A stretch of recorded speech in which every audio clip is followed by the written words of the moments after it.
Hello, my friends, and welcome back. Thank you very much for being with me again today. I made one or two more videos featuring this individual that I greatly admire. His name is Stefan Cohen. He is a professor of Russian studies. He died a few years ago, and he was a person that I would have loved to meet, but I didn't. We see sometimes you think that you will get the chance later and later, and you don't, and then regret. So this kind of regret I avoid, which is never trying. I don't regret when I try and I don't succeed. I regret when I don't even try and I don't succeed. So here we have, I will feature him in a 2015 discussion at the Commonwealth Club, and he's going to talk about the US media. He's going to talk about Putin at that time, about the Ukraine conflict at that time, and what he sees in the future. Remember, this guy was this gentleman actually, because he behaves like one and behaved like one, and he was one. I've never found fault in this person. I admired him very much. That's why I hope that you will get to listen to more than this video that I will have here for you.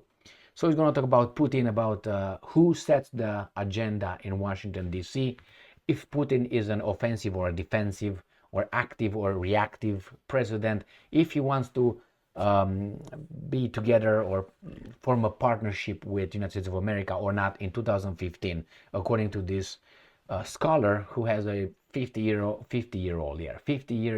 experience in Russian studies. He stayed in Russia. He met a lot of people. He had a lot of connections. So he used to be a authority on the matter. He still is, if you listen to his interviews. He was banned from the mainstream mass media, and it's okay. We have a lot of videos. So let me start with this. I'm going to let it run, and I will stop it whenever he's going to get into a different topic than the one I picked this video. Ready?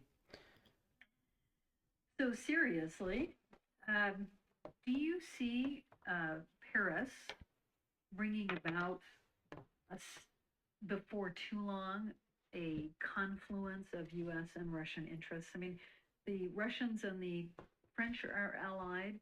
Do you see the U.S. rolling Allied. Did you over hear that? into position to ally with them? Well, obviously, from what I said, I hope that'll be the case. But the reality is that the pro Cold War forces in Washington, and particularly who control the New York Times, the Washington Post, all the main broadcast and cable television networks, NPR and PBS, are so powerful that it is a shock when a dissenting voice has gotten on their pages or on their air in the last 2 years. But Paris is also a shock. And one, I mean, I'm out in California. I'm not near where I normally kind of follow these things. But I guess the best way to tell, because these folks will say anything they think will get them votes, is to see how many presidential candidates we have now. We still have a baker's dozen or so.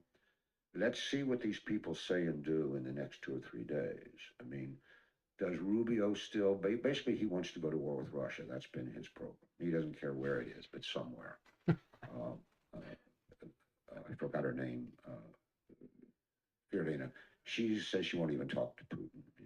He doesn't get to come to the club. I mean, the truth is that the person who's made the best statements, and they're not sophisticated, has been Donald Trump. And the reason is what he said, because in his mind, Remember, he is Jewish and Donald Trump is Republican. You understand what that is? there's a business model for everything, is I'll get along with Putin because I'll make a deal. Well, I say, okay, a deal making is called diplomacy. It would be good to hear from him what diplomacy he has in mind. But he and Rand Paul have been the only two who have said that this aggressive American military posture and sanctions toward Russia were not a good idea, and that was before Paris. So it would, and the Democratic debate was a bust in my mind. A couple of days after Paris. So it would be great if there was a debate tomorrow then we might know the answer to your question. Or I guess we look at the editorials in the Washington Post, because they really set opinion in Washington as much as anything. Those two papers and the Wall Street Journal. Do you think Putin shares your views that cooperation between Russia and the U.S. is a necessity? Do you think he would welcome the U.S. joining this new coalition that's forming up to deal with ISIS? I mean, what I do for my non-living now, since I am retired, is study Russia, mainly historically, but lately contemporary. I have followed Putin's career very closely because I am a biographer of Russian leaders. And I'm not writing a biography of Putin, but I think biographically, I look at leaders. Let me sum up my answer to your question in this way. The mantra, the consensual characterization of Putin, leaving aside KGB thug, is that he is an aggressor, that his foreign policy has been neo-Soviet imperial aggression. No serious historian writing 20, 30, 40 years from now will characterize Putin as that. Do you hear that? Isn't that what these guys are saying every day? They will see him as I do, as primarily, not exclusively. You want to break it down to percentage, Yes. 75%. A reactive leader.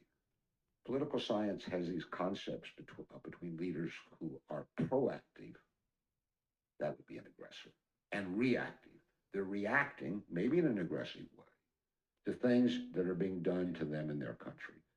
This, if you begin with Putin's attempt to become an American partner after 9/11, if you look at all the things that he did for the United States we asked for during the reset, putting heavier sanctions on Iran, supplying American and NATO troops fighting in Afghanistan, which, by the way, continues even today. We have no other safe route there. Pakistan is not safe.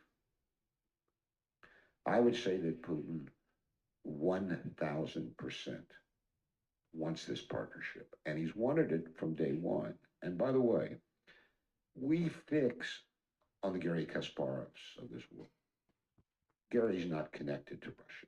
He lives a couple blocks from me in Manhattan.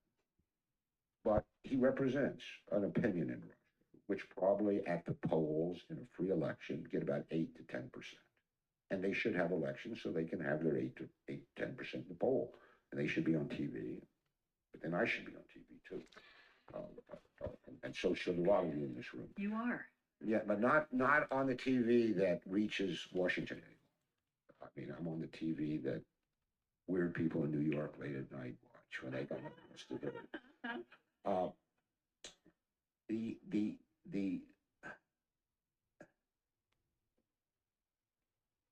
The question I lost.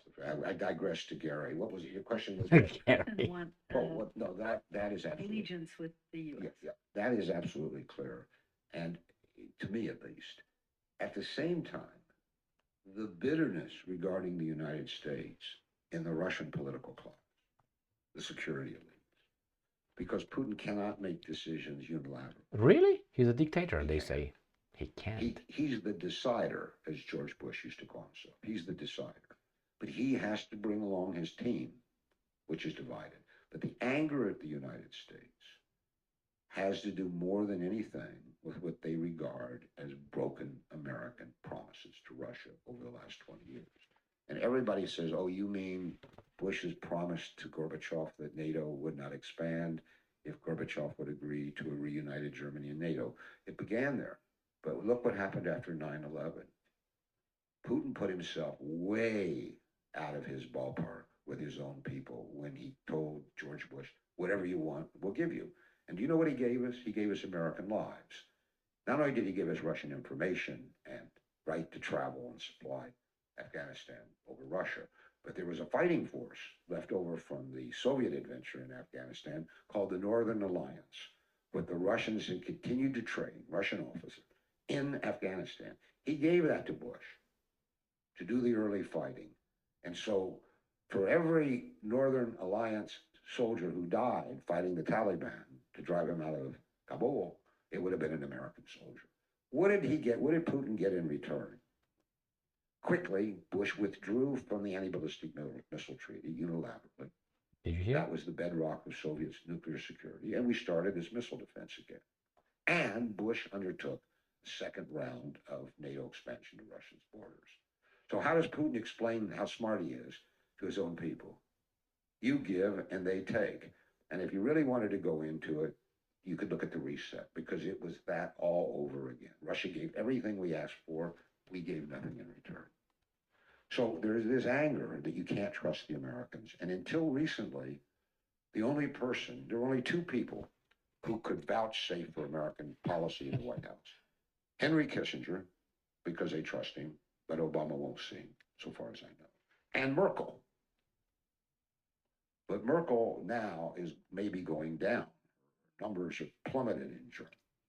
So, my friends, this is a piece of history. You can say that this guy is on the payroll of the Russians, but everything he said is factual. Now you can say, well, there's more to that. Yeah, there is more to that.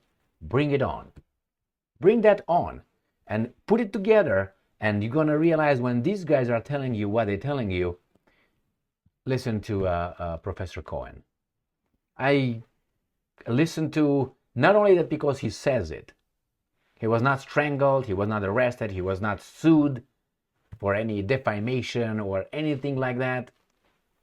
For lying, he was a professor, he didn't lose his job. So he knows what he's talking about. I warmly recommend him, and I would like you to go and listen, not to, because it doesn't get in a heated conversation with people. He's too intellectual. He's someone. All right. Well, talked about Putin giving everything, receiving a kick in the balls, and he gave the examples. Told us if he's an aggressor or he's an, as he said, an how do you call it, active or reactive leader. He said 75. He reacts. Well, that's good in the art of war. And in Zen, when you fight, you don't act, you react, because the other person shows his move and then you react based on that. That's a basic principle.